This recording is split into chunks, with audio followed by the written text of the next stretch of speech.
And we are live. All right, everybody. Welcome. Glad to have everyone back. Munching down on some delicious food. Chazak Baruch for coming here online, in person, coming online, listening to us. It's always an honor to give Torah classes on Thursday night on the Parashat Shavua. We want to thank our dear sponsors of tonight's class, Mr. and Mrs.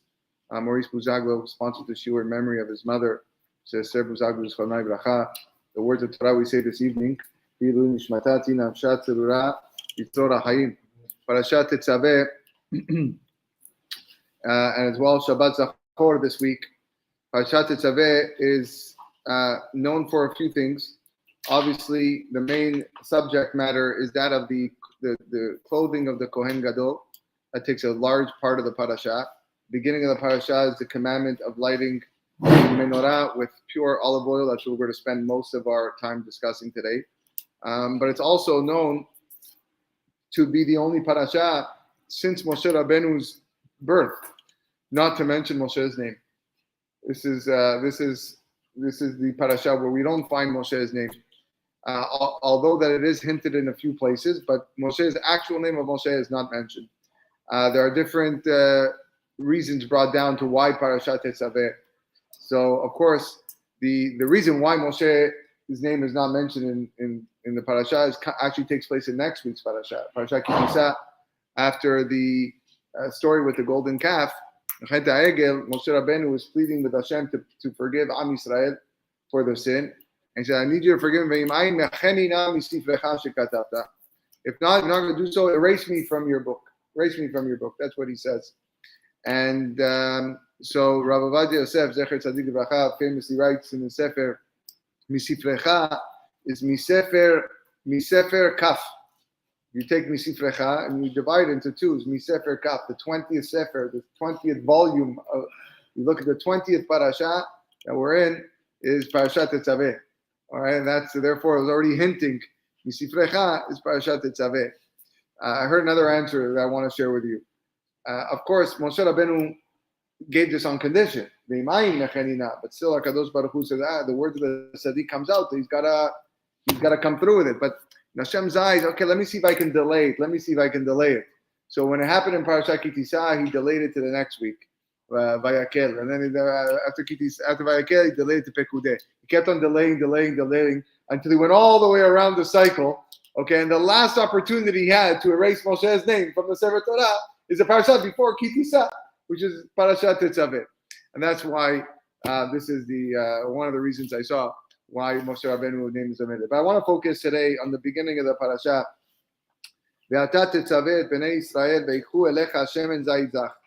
Hashem tells Moshe, now you command Bnei Israel that they shall take for you pure pressed olive oil, katit lamaor, pressed for illumination, leha'alot ner tamid, to kindle the lamp continually. Ve'oel moed michutz laparochet, in the tent of the meeting outside of the partition, asher ala edut, that is near the tablets of testimony. Yaroch oto Aaron ubanav me'erev haboker livnei Hashem. Aaron and his son shall arrange the candles from evening until morning before Hashem. Today's ideas are found from a sefer called the Magidim of the Yesteryear, which has some beautiful insights that I want to share with you. What does this mean, katit lamaor? That these olives, these shemen zayit, needs to be pressed for illumination. So he says, Gemara actually says, Masechet Megillah, Daf Tet Zayin Amud Bet. What does it mean, press for illumination? To crush yourself. Every person has to crush themselves over Divrei Torah. That if you want to bask in the light of Torah, as in La Yehudim Haita Ora V'Simcha V'Sason Bikar, as we're going to read very shortly in Megillat Esther, and we know that the Gemara tells us Ora Zu Torah. The word Ora in that pasuk of light is in reference to the Torah. Then you have to become crushed. You have to invest all of your time. You have to invest all of your effort over the words of the Torah. There was once a Jew who went up to the Kotzker Rebbe, and he says, "No, Kvod Rav, I notice that you remain a lot in the Bet Midrash, in your own little corner. Why don't you go outside, go to the world, and go rescue these lost souls, people that are suffering? There's so much to be done. Why do we remain secluded? So he explained with a parable. He says, there were once 3 wealthy individuals that were arrested and thrown into a very dark, cramped prison. And it was actually nothing more than a pit. There was a hole in the ground. And you can imagine the torturous time that they went through. And, being a government prisoner in those days was very difficult. 2 of the men were very clever, but one man was a fool. And the guards used to pass some food into a hole in which the men, they languished. The foolish guy, unfortunately, because he was a fool, it was so dark, he couldn't find his way to eat the food. He was a fool. He didn't know how to eat, couldn't see anything. And, every time he would take, the food would fall, couldn't even put it in his own mouth. So one of the guys who was wise every day would help him find the food, feed him, just so that he can survive. All day long, he helped his inept cellmate, guiding him. And the third guy just kind of stood there on his own. Yeah, thanks. The third guy just kind of stood there on the side, paid no attention. Until one day, the second guy, one of the wise guys tells to the other wise guy, he goes, listen, we're here suffering together. We're in this, the hole. You must have noticed that I'm helping the guy putting food in his mouth, and you're just staying on the side. Why haven't you helped me? Why are you not help me bring the food to help this guy? So the guy said, let me tell you why. I'm just sitting over here. We're in the dark. This hole is total darkness. And when darkness is in control, we can't see a thing. And eventually, what you're actually doing is you're toiling and you're working for no purpose. You are investing hours and hours and hours trying to teach him how to eat and how to move. And it looks like nothing's ever going to work because the guy's a fool. He's already been here several weeks. He still doesn't know how to eat. But me, on the other hand, while you're doing this, I'm slowly digging a hole in the wall with my fingers. Because as I get closer and closer, I know I'm going to reach a point where I'm going to reach outside. And a little light is going to penetrate through that little hole in the wall. And a little bit of light dispels a great amount of darkness. And then we're going to be able to see what we need to see. In other words, the Katzker Rabbi was saying is, you guys do what you need to do. Let me do what I need to do to bring Torah down into this world. What was the first thing? Orah, the light of the Torah. We have to dig to get the light. We have to dig. We have to press ourselves. We have to crush ourselves. Because if there's light, if there's orah, then you have simcha and sason bikar. Then you have gladness. Then you have joy. Then you have honor. All because the light was able to penetrate. How do we illuminate ourselves with that light? Simple. We crush ourselves over divrei Torah. We toil over the words of Torah. We engage in them very strongly. Another interpretation of this idea of crushing yourselves over divrei Torah is to literally crush yourselves. Well, not literally. We don't want to crush ourselves, but we crush our ego. We crush the I of ourselves. We subdue our arrogance. Chachamim tell us that when a person is all about the I, then the Torah doesn't find a way to penetrate through him. Throw away your I, and when you learn Torah, that's what you have to learn to find a way to nullify your arrogance and your ego. Once there was a test that was made, a certain Torah scholar that he said that he devised a little test. How many times a person would say the word I throughout the day? Okay, and he said the least of all the people he did the study on, the least was 30, and on average was 200 times a day a person uses the word I. That's how much we're thinking about ourselves. That's how much we care about ourselves. So of course, I told you, I ate this. This is what I think. It's all about me 200 times a day. And what are we left with our I after 120 years? In the end, all of our eyes end up in the ground, in the place of maggots, in the place of worms, and the place of dust. There was once a guy who went up to his Rebbe, and he said, 5 years ago I was born. And he didn't actually mean he was only 5 years old. He meant that it was like the birth of his new self. He became a Baal Teshuvah. So he considered that 5 years ago he was born. But then he started complaining. So, Rabbi, in the first 2 years, I had an amazing amount of siyata dishmaya.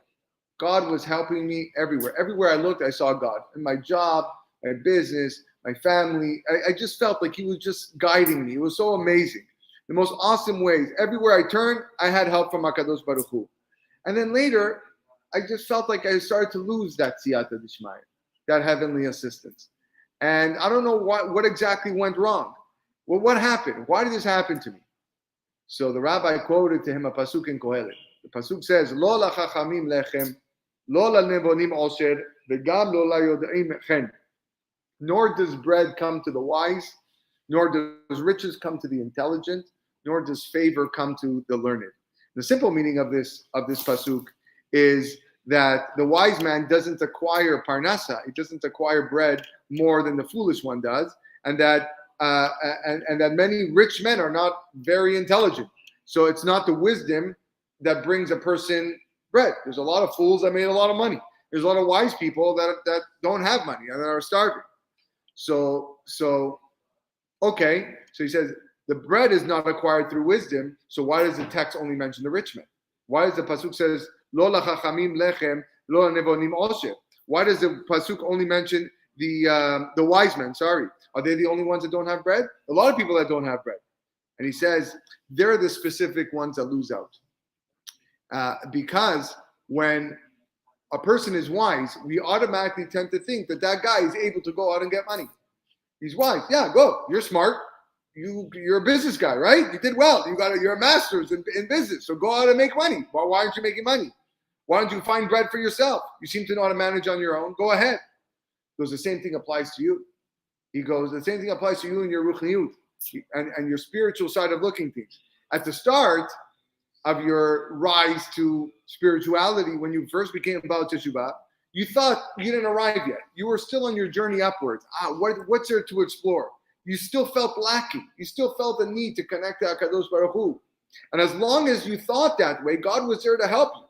But slowly, as time went on, you began to think that you were already a tzaddik. Right? That's what happens. Now that I'm a Baal Teshuvah for 3-4 years, or now that guys who grew up in a religious household all his life, I'm a tzaddik. I perform all the mitzvot. I don't need to improve anymore. The moment you start thinking like that, you start thinking about yourself. I 200 times a day. I'm fine. I'm good. Right? If I need someone, then it's not about me. It's about the other person. But you're now developing the mindset that you don't need Kadosh Baruch Hu anymore. So Hashem says, listen, you're a tzaddik. All right, good. Enjoy. Have a good life. You don't need any more help. You've arrived. Good for you. And then the siyata d'shmaya dries up. That's the problem when a person starts thinking about his arrogance and his ego of I. So the Gemara tells us in Masechet Erechim that at the end of this week's parasha, there is the discussion of the korbanot, which follow the discussion of the clothes of the kohanim. And why is that? Why do we have the clothes of the kohanim followed by the korbanot?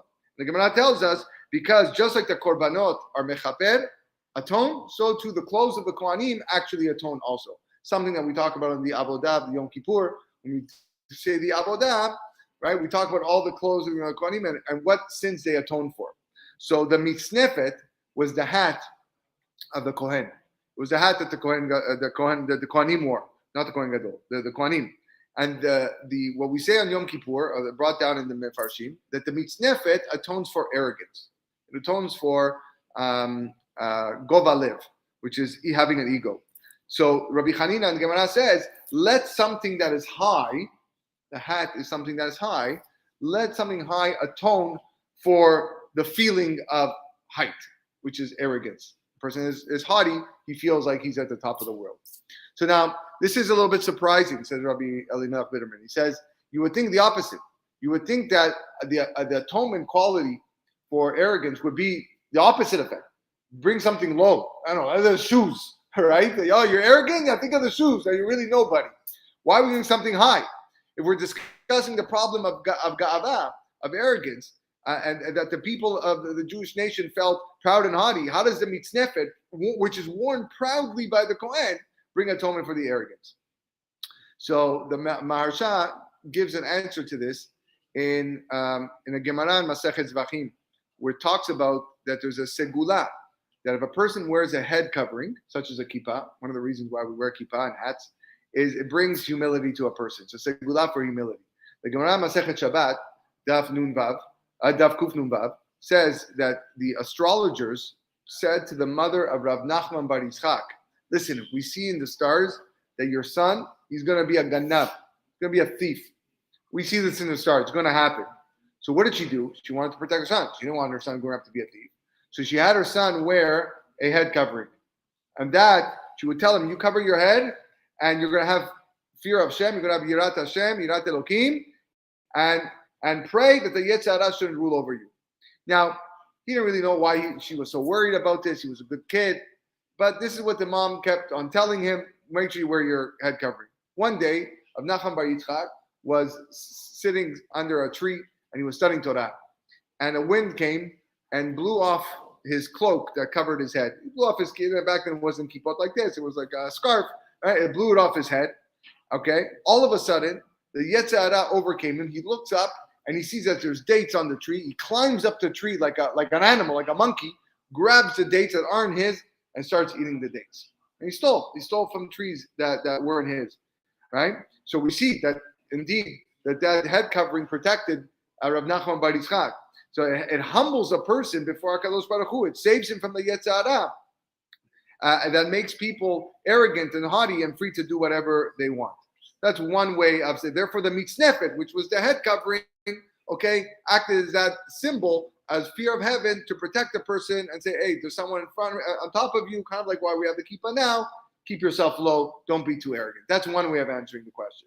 Another way that answers the question is that the mitznefet was a symbol of pride, atoned for ga'ava, because the way to overcome a negative ga'ava, a negative form of haughtiness, is to acquire a positive form of ga'ava.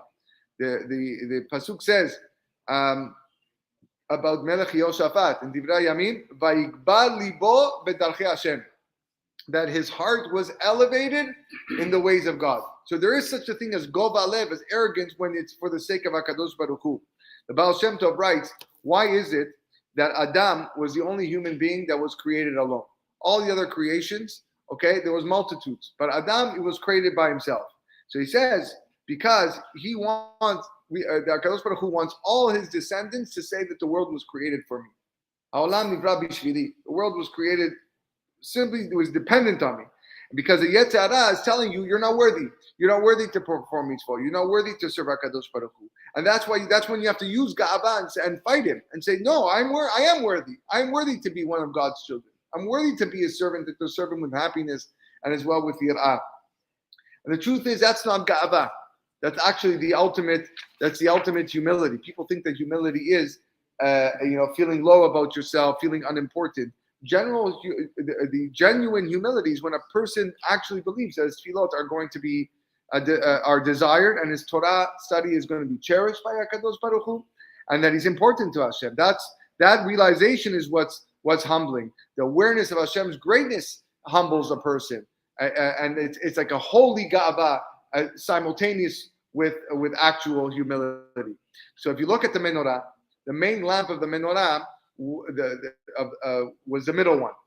Ve'asita nerotea shiv'a, pasuk says, make 7 lamps. Ve'he'ela et nerotea al ever panea, and light them towards the middle one, towards the face, which is the middle one. So the Chachamim explained that all the lamps were actually bent and facing the one in the middle.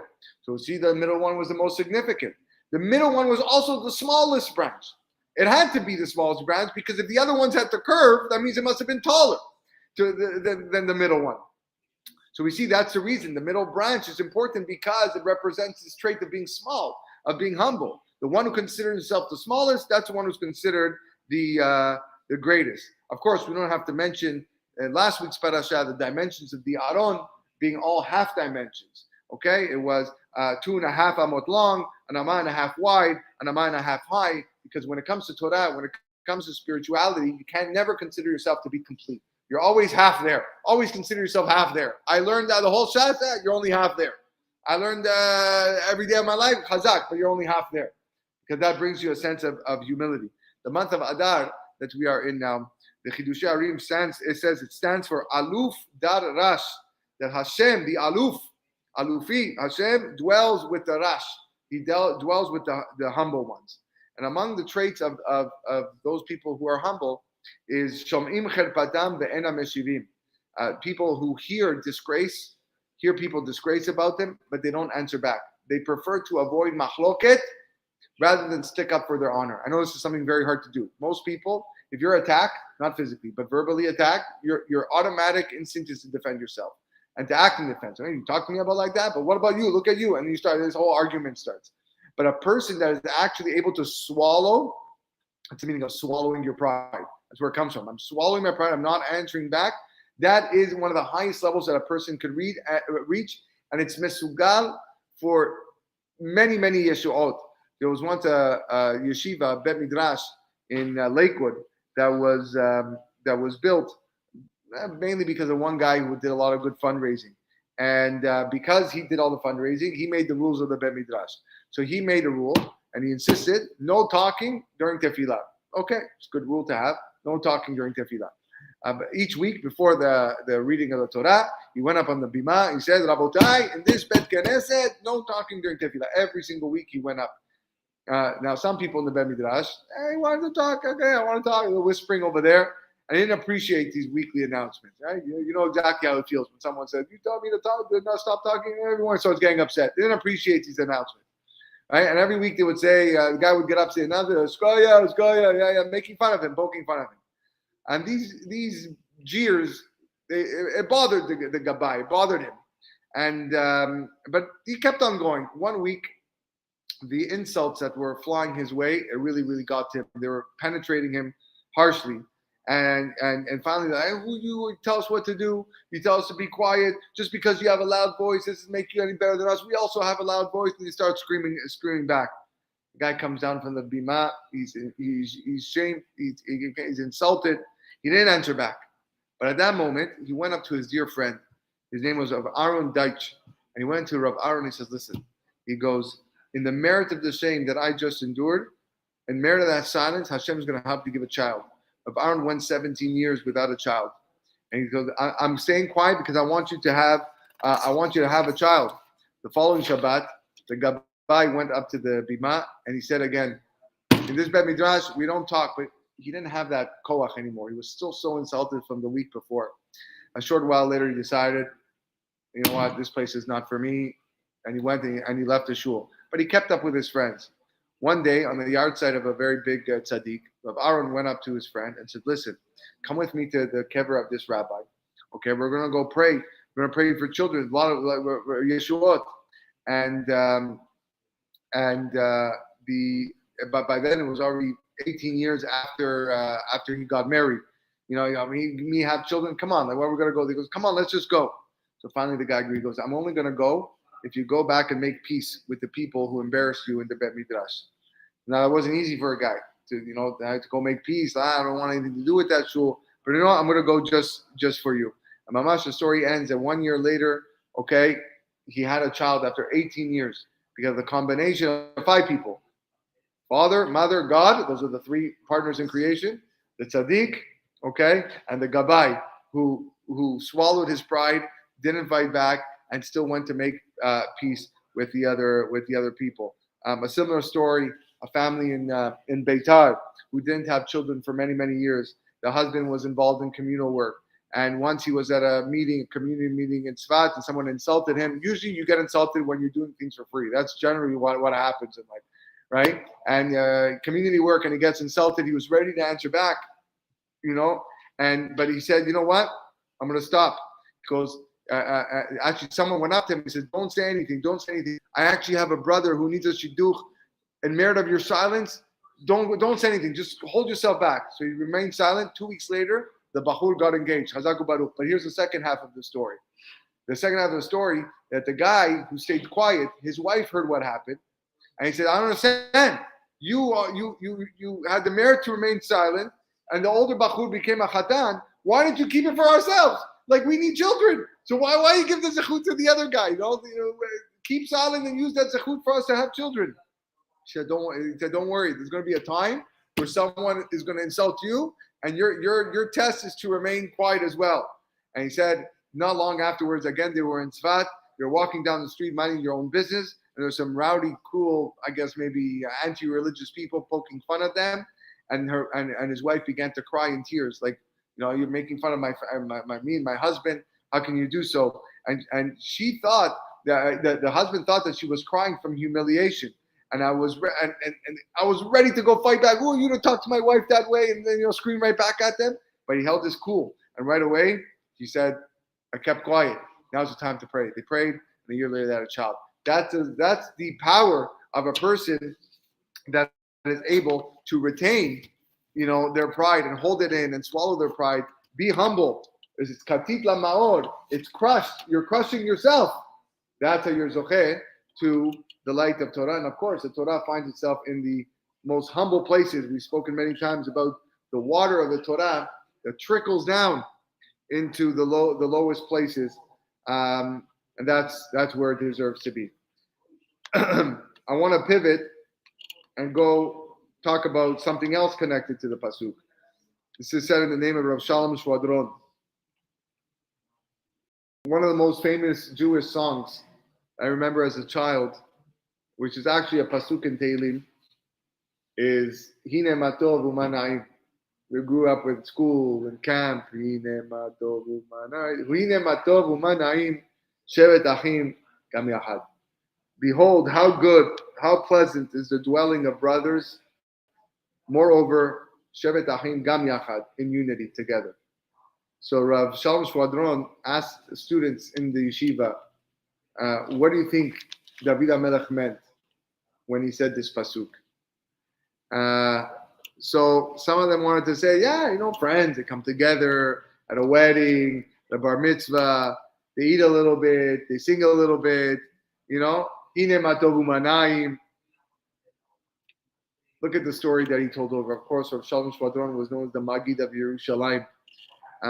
He says there were two villagers, and in many villages around the world, the custom was, at the end of the day, was to go into the local pub, local bar and tavern, and drink. That's the way it was. And go have a little shot of whiskey, scotch. That's what they did. So nighttime came. They worked a lot of hard labor, and they found their way in the local pub. And they started. They took a shot, l'chaim, drinking, and they drank a quarter of the glass, and then another shot, and another shot, and then all of a sudden, it was a lot of whiskey. They were going through a whole bottle now. These two guys.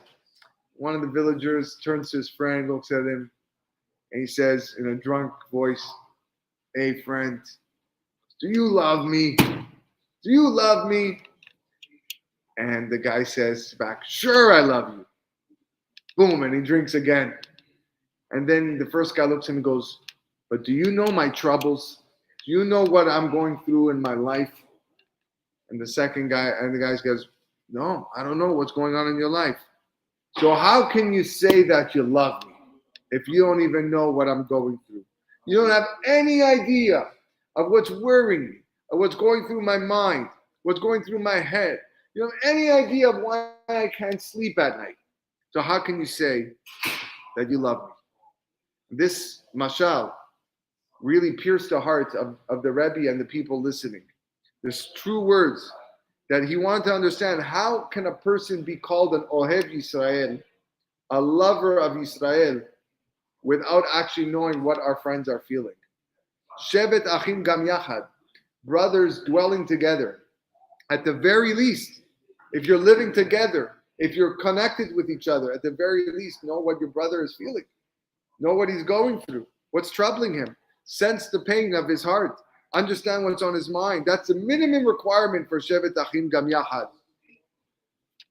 But says Rav Shvadron, there's a higher level of Shevet Achim Gam Yachad, of brothers living together. It's common knowledge that when twins are born, even from very young, they often identify with each other's needs. One cries, the other one cries. Nothing happened to the other one. Only one of them got hurt. But he sees his brother crying, so he starts crying. So even as babies, brothers have a Gam Yachad relationship, and each one is sensing their pain and crying along with him. But Moshe Rabbeinu, his Gam Yachad was exponentially greater than it was literal. And we see it in this week's Perashah. Two brothers, Moshe and Aharon. The Pasuk says, Ve'ata tetzave et bnei Israel. And you shall command bnei Israel, ve'ikhu elecha, and they shall take for you, shemen zayit zach, pure olive oil, katit lamaor, pressed for illumination. Why does the Pasuk say, ve'ikhu elecha? Take for you. Hashem's talking to Moshe. Speak to Bnei Israel, take for you. Was the oil designated for Moshe? No. The oil was designated for Aaron. Who was the one who was supposed to light the menorah? It was Aaron. It should say, Veikhu la'aron achicha. Shemen zayit katit lamaor. What's Veikhu elecha? It was Aaron's, his brother who lit the menorah. It's a famous question. It's a question that's asked by the Orach Chaim, okay, another Mefarshim in the Torah. This is what the Chachamim explain. In Parashat Shemot, Moshe Rabbeinu declines to go to Mitzrayim. Doesn't want to go. Shelach na biyat tishlach. Please Hashem, I can't do it. I have the speech impediment. We spoke about it in the class. Giving all that to say, they're not going to believe me. Whoever you want to send. This is not for me. And the Torah tells us, Vayichar af Hashem ben Moshe, that the wrath of God came on Moshe, and he said, Halo Aaron achicha imach? Isn't Aaron your brother with you? I'm forgetting the words. Something along those lines. I know that he's going to speak on behalf of you. He's going to meet you, and he's going to happily do it. Your brother Aaron is going to be the person who's relaying the message, which is exactly what happened. And at that moment, Moshe Rabbeinu was punished, that he would not be the Kohen, but rather he's going to be the Levi, and Aaron was going to be the Kohen. So Rashi, on that pasuk, cites two opinions. Rabbi Yoshua ben Korcha says in the Gemara that every time the word Vayichar af Hashem is used, every time that God flared in his anger, there's always a lasting mark, a punishment that's coming down. But Rabbi Yoshua ben Korcha says this was an exception, said that Moshe Rabbeinu didn't get punished. God was really upset at him, but he didn't get punished. Rabbi Yosef argues with Rabbi Yoshua, and he said, no, Moshe got punished. He got punished here. There is a mark. What's the mark? Halo Aaron achicha Levi.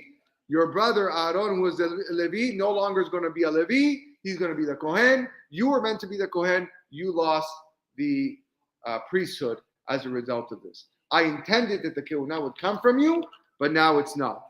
Now that you angered me, now you're going to remain a Levi. He will be the Kohen. You're going to be a Levi.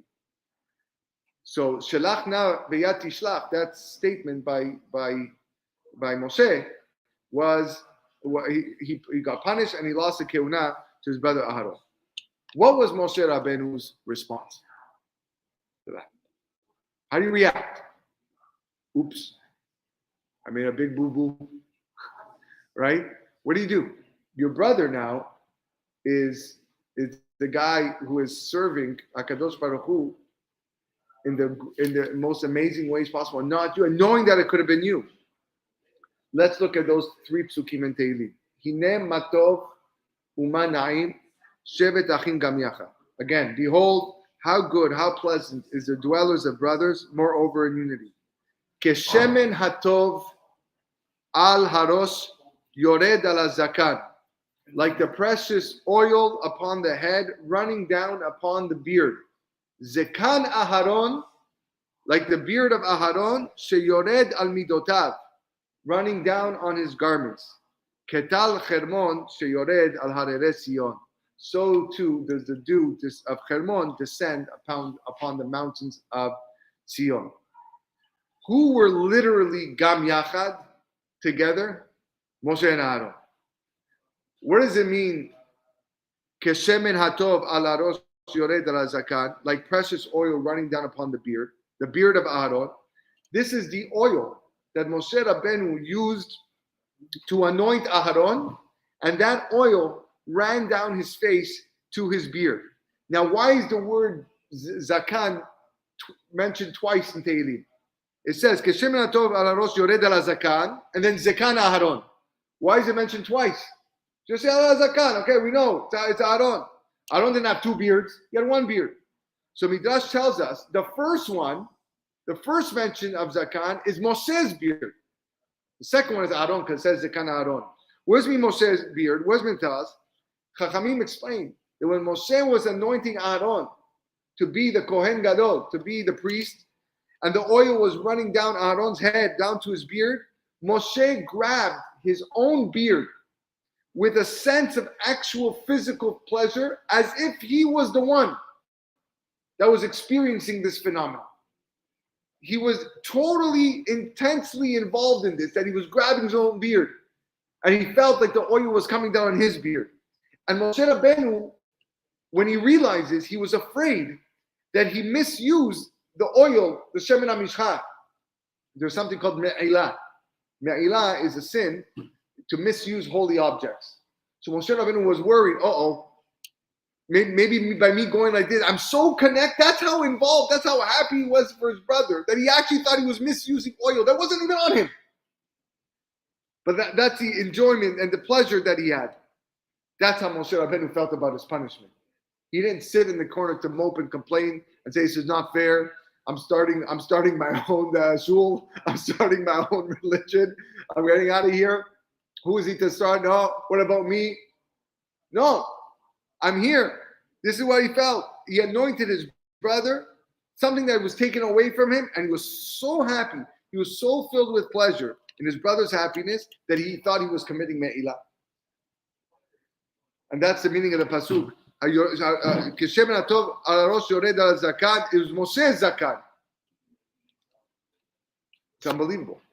Do we have any idea? Do we have any inkling on what an exalted level this is of Moshe Rabbeinu? Were we to live 1,000 years, who knows if we can understand something like this? And that's who Moshe Rabbeinu was. That's the man who received the Torah on our behalf.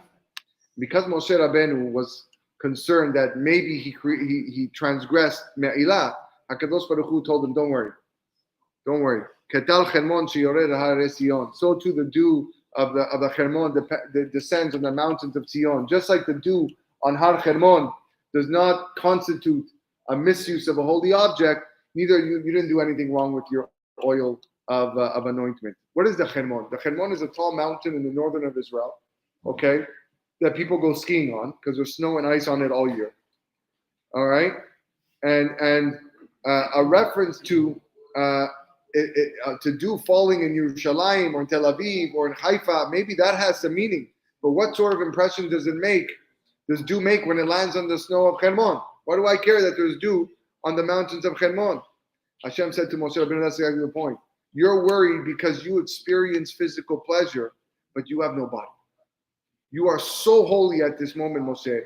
You have purified yourself to an extent that it's not feasible for you to experience something physical. And alachad kama v'kama, think that you're misusing it. Moshe Rabbeinu purified his body that his whole goof went up to Shamayim. For us, when we die after 120, our neshamot go up to Shamayim. Our body rots in the ground. Moshe Rabbeinu wasn't like that. It's the whole goof went up. Moshe Rabbeinu didn't need to eat. He didn't need to drink when he was on Har Sinai for 40 days and 40 nights. It self-sustained itself because it was all spirituality for him. The soul does not require food. It does not require water. Moshe Rabbeinu didn't blast off into a rocket in order to reach heaven. If he had, he wouldn't have arrived. Heaven's way too tall. How did he get there? He got there through a process of purification. That's the level of Moshe Rabbeinu. That's the meaning of Ketal Chermon sheyored al harei Sion. The dew of Chermon descends upon the mountain of Sion. There was a rabbi, big tzaddik, who would fast from week to week. Many people did this. My great grandmother used to do this. Used to fast from Erev Shabbat to Erev Shabbat, not including Shabbat. All right. And these people were extremely holy. But when it came to Shabbat, this rabbi, he would eat. But eat like you have no idea. But people were watching him and saying, once this rabbi's brother saw, he goes, I can't let my brother eat there. So he would eat with his brother. Right? and until he got sick, they had to call doctors because the brother was eating because he only saw the tzaddik eat. But too much food consumption, you get sick. They had to call the doctors that it was getting dangerous. The tzaddik was eating not because he needed to eat. The tzaddik was eating because I just need to survive. I just need to breathe. It's not for anything physical pleasure. When you're thinking like that, then yeah, the food is going to weigh you down, and then it's no longer something that is spiritual. Although food is the most physical of things that we have in this world, for the Rish Tzaddikim, it was something that was only spiritual. So when Moshe Rabbeinu went to God and said, God, did I misuse the fragrant oil of anointment, the Shemen HaMishcha? HaKadosh Baruch Hu says, just like Aaron, your brother, didn't transgress, you two are like this. Don't worry, you didn't transgress. What an exalted world that these tzaddikim live by. Even if you were to fulfill every inch in this Bet Midrash with books, Tehillim and Shiurim and Divrei Torah of original Torah thought, we wouldn't arrive at the beginning of the Torah sweetness. Because the Torah Hashem temimah, as David HaMelech writes in Tehillim, the Torah of Hashem is perfect. After thousands and thousands of years of commentary, it's still whole, it's still perfect. Nothing is missing, and we have a lot to learn. We have a lot to learn. And that's what Moshe Rabbeinu, that's what Ve'ata Tetzave, Ve'chu elecha. This is something that people are going to learn from you. Your willingness to give it for your brother, the happiness that you displayed for your brother, that's why. And you didn't go and again open up your own synagogue and open up your own community, and you stuck with your brother, even though you made a mistake. That's what made Moshe Rabbeinu so special. That's what made him an even greater leader. That's what made him Va'ish Moshe Anav Meod Mikol Adam, the most humble of all people. And that's the person who could acquire the Torah the best, and the person who can impart the Torah the best. Wishing everybody a wonderful night.